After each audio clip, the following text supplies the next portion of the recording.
Weird Chinese laws. However, its law codes are in state of perpetual change. After all, if you're running a massive communist country in the 21st century, feudal codes from the 10th century aren't exactly relevant. Given China's size, it should come as no surprise that laws vary greatly throughout the country's 23 provinces and 5 autonomous regions. Some of those laws are, well, absolutely insane. If you want to find out what weird laws the Chinese people have to respect, then please keep watching.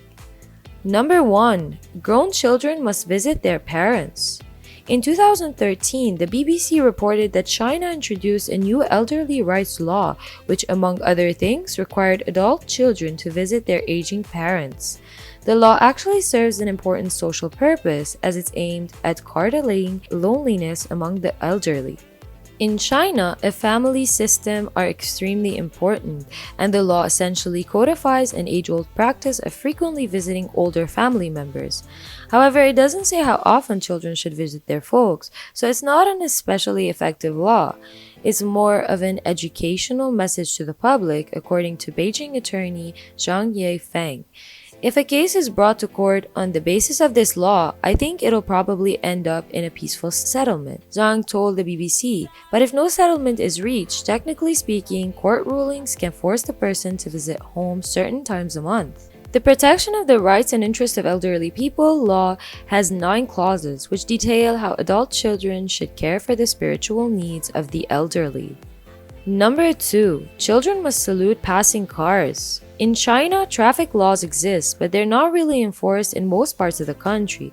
Most police spend their time responding to crimes and accidents, not preventing them. That might sound like a libertarian fantasy, but it leads to some troubling trends, including high mortality rates for pedestrians. After all, in heavily populated areas, cars basically operate under the same rules as cars in Grand Theft Auto. That's gradually changing, but not quickly enough. About 260,000 Chinese people a year suffer a fatal road accident, and most of those are pedestrians, cyclists, and motorcyclists. Education officials came up with a novel situation. Chinese children in some provinces are required to salute the cars. This gets them into the habit of stopping for traffic, and the drivers can see them more clearly. Again, there's no penalty for breaking the law, although you might be crushed by a moving vehicle if you choose to ignore this one. Still, it's controversial. Some Chinese citizens would prefer actual enforcement of traffic laws, or at least the installation of a few speed bumps instead of tasking children with their own survival. Number 3. State employees must visit an ancient village. What do you do when your local tourist attraction isn't doing enough business? You force government workers to start visiting said attractions. Simple, right?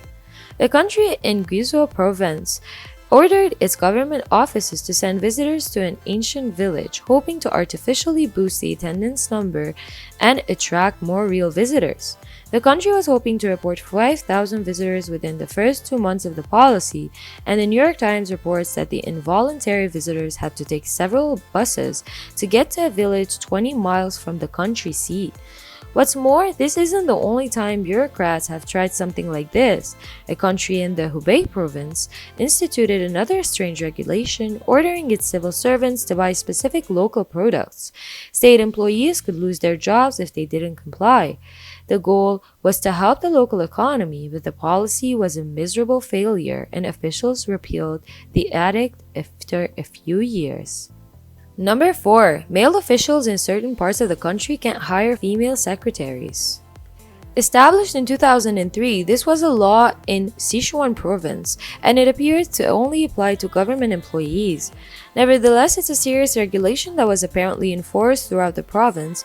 China Youth Daily reported that the purpose of the rule was to ensure that work can be carried out, apparently implying that men would be too distracted by their female secretaries to do anything other than repeatedly adjust their bow ties, sweat profusely, and shout, "What a dame!" Actually, naturally, this law drew plenty of scrutiny in Western media, along with some scornful commentaries from Chinese sources. However, while there is enough reportage to show that this regulation existed, a Communist Party official told the New York Times that it was never actually written into the legal code of the province. We can only guess that this is because the person tasked with that job had a female secretary. Number 5. Until recently, families with more than one child were fined. We really can't write an article about strange Chinese laws without mentioning the infamous one-child policy, a notoriously disastrous piece of legislation aimed at limiting the size of Chinese families. We could write a full article about how this law backfired, but instead we'll just focus on some of the strange exceptions.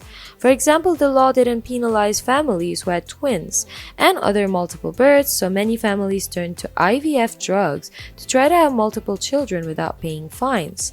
There was also an exception for families with disabled parents, so naturally some families attempted to game the system by proving mental or physical disabilities that didn't exist. Chinese people returning from abroad could have additional children, so some families tried to plan short trips for the explicit purpose of childbearing. Even so, parents with multiple children were often ostracized by their communities regardless of circumstances. Eventually, the policy was relaxed. Chinese families can now have 2 children without facing fines. Nevertheless, this remains one of the most controversial laws ever written. Number 6. Where you were born will determine where you can live. The hukou system is a government record of all citizens, and it's been criticized by human rights groups as a form of apartheid.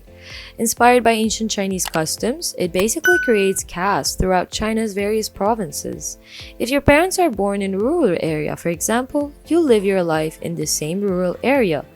The goal of the law is to prevent farmers from migrating to the cities en masse and creating a food shortage, but in practice, it has exacerbated China's social issues by preventing certain classes of people from obtaining an education or changing careers.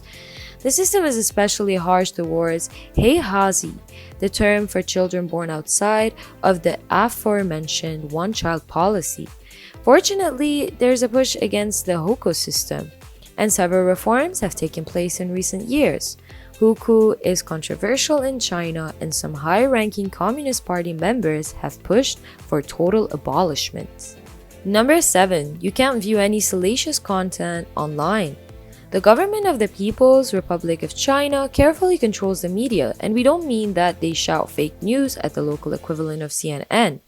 We mean that there is no local equivalent to CNN, just as there's no free internet. Instead, Chinese citizens view a filtered version of the internet, free form of any sexual content. Possession of adult materials is punishable by 3 years in prison. For the companies that produce this content, the punishment are even more severe. Websites also load very slowly thanks to the government's controls, and emails are subject to direct censorship. In China, you can't log into YouTube, Twitter, or other social media websites. You can't use Google, you can't even use many Android devices.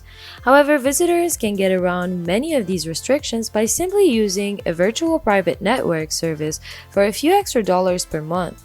Note that this is also illegal. Somewhere around 90 million users use VPNs, which is about 6.5% of its total population and 13% of its internet-using population. And finally, number 8. Geese are allowed to function as police officers. Okay, this one isn't exactly a law, but it's certainly a unique feature of the Chinese legal system. And since the last 2 entries were pretty heavy, we figured we'd end up with some good old-fashioned goose humor. In some rural parts of the country, police use attack geese to protect properties and to bring down criminals. Yes, it sounds ridiculous, but we use dogs for the same purpose, and Chinese police says that geese are much more effective. Among all poultry, geese are known for being extremely vigilant and having excellent hearing, Police Chief Sang Quansheng told the New York Daily News. Of course, a person could make an argument that the police force is better without any poultry, but Quansheng seems to have moved past that phase of the discussion. Geese are very brave, he continued. They spread their wings and will attack any strangers entering a person's home. We can think of another advantage. If food becomes scarce in the winter, police can always eat their deputies.